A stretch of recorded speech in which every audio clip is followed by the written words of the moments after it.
Ya, saat ini kami berkunjung ke Polda Metro Jaya sehubungan dengan adanya laporan polisi saudara atau klien kami Angel Elga dengan terlapor saudara Vicky Prasetyo beberapa waktu lalu. Dan sekarang kami lakukan koordinasi tentang perjalanan perkara tersebut atau penyidikan, di mana setelah kami konsultasi mungkin kami akan hadirkan saksi-saksi lagi untuk memperkuat laporan dugaan tindak pidana, baik itu merupakan pengaman izin dan pengrusakan.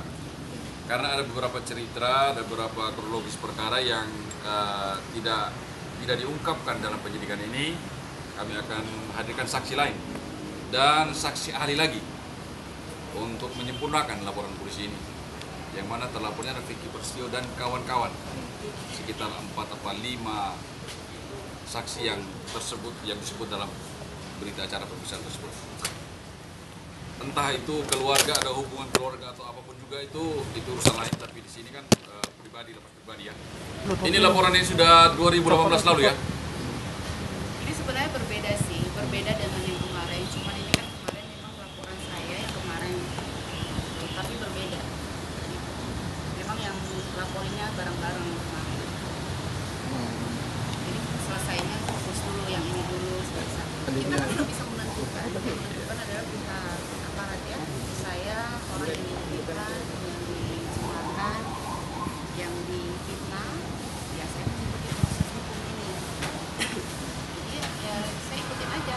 Begitu saya lapor nanti tahap-tahapnya seperti apa ya saya ikutin. Apa yang disuruh polisi, saksi, apa segala macam ya saya ikutin. Memang sudah ada kan dari pihak mereka itu menghubungi saya, manajer media. Ada kata-katanya juga sudah kirim ke saya, minta maafan dari saya dan mau bertemu dengan saya. Tapi saya memang kemarin-kemarin kan belum ada waktu ya, karena saya masih ada mau menyelesaikan syuting iklan kosmetik, masih syuting juga. Jadi saya belum ada waktu untuk bertemu dengan mereka, tapi sudah ada chat dari mereka juga ke saya perminta maaf. Ya pastinya kan dengan membuat onar di rumah saya, masukkan Pak izin dan segala macam. Ya menurut kalian gimana? Hah? Kalian bisa jawab. Sekarang gini, mereka punya hak untuk membantah, membela diri. Tapi kenyataannya kalian sudah lihat kan seperti apa, proses hukumnya seperti apa. Itu sudah menjadi jawaban buat saya bahwa kita proses saya, negara kita ini negara hukum, dan kita nggak boleh berbicara sembarangan, bertindak sembarangan. Kalau pihak mereka membela diri, selalu membangun opini, kan memang kelihatan kenapa dia lakukan ini terhadap saya. Kuncinya kan sudah kelihatan sebenarnya dari awal. Kenapa dia menjebak saya, mendorong saya, memfitnah saya? Yang dia bangun kan opini, seolah-olah saya ini istri begini, begitu. Itu tujuan awalnya dia. Jadi pada saat sekarang pun, setelah polisi sudah menemukan ini orang bersalah nih, tersangka nih, dia akan terus menuntut kalau pengacaranya dengan cara opini terus yang kayak gini. Tapi ingat, kalian sebagai awak media semuanya, coba perhatikan, pernah nggak sih satu kali pengacara media jujur untuk mengatakan bahwa hasil visum saya benar? Coba deh, tanya dia, komentar nggak dia masalah hasil visum saya? Setelah saya sudah menjelaskan kronologi bagaimana saya ada di dalam sana, oke, itu hak siapapun percaya atau tidak, itu terserah, karena yang dibangun opini seperti itu.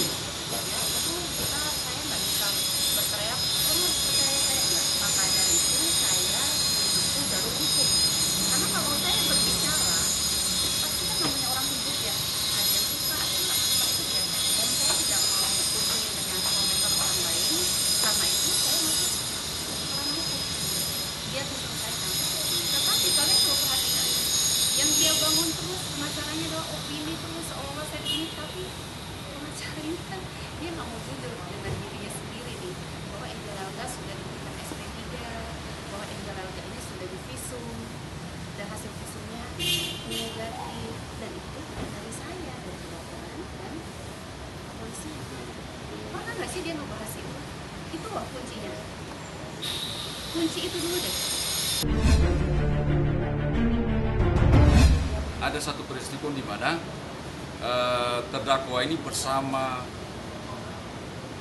dan kawan-kawan yang dari hukum itu memasuki rumah, terus di-shot oleh media, menurut dakwaan jaksa ya, masuk ke dalam kamar dan ada klien kami Angel Ega bersama Vicky Alman. Ini suatu peristiwa hukum. Setelah itu mereka berstatement di media mengatakan bahwa telah terjadi perzinahan dan lain-lain.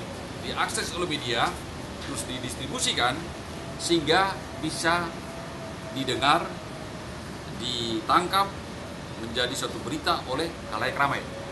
Ini satu peristiwa. Tetapi dalam peristiwa ini ditanggapi ada kedua belah pihak dengan upaya hukum. Ada 3 upaya hukum.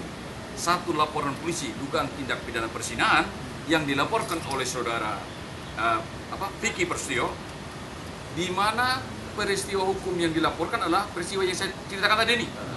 Di dalam penyidikan tersebut, hasil akhirnya adanya SP3, surat penghentian penyidikan perkara, dengan pengertian bahwa apa yang dilaporkan dugaan tidak perzinahan itu tidak cukup bukti, maka dinyatakan peristiwa itu bukanlah suatu tindak pidana perzinahan.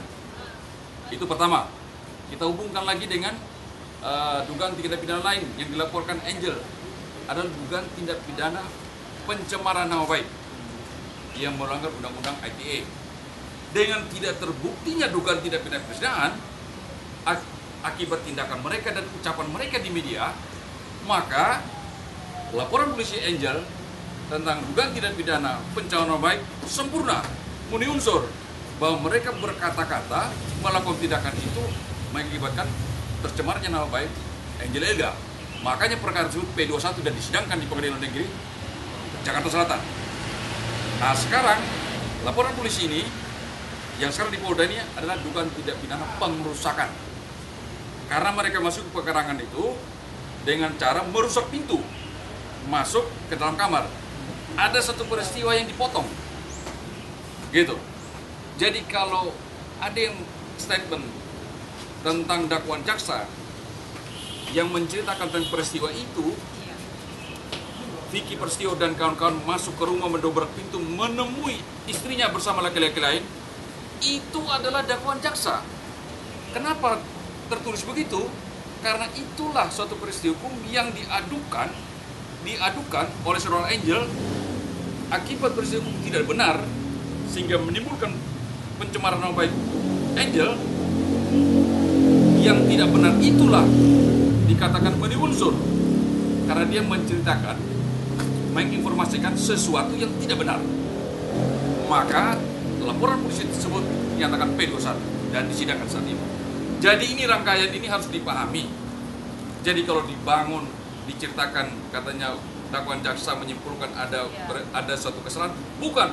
Itu rangkaian cerita yang di ujungnya daripada dakwaan tersebut mengatakan semua tindakan ini, informasi disampaikan adalah tidak benar.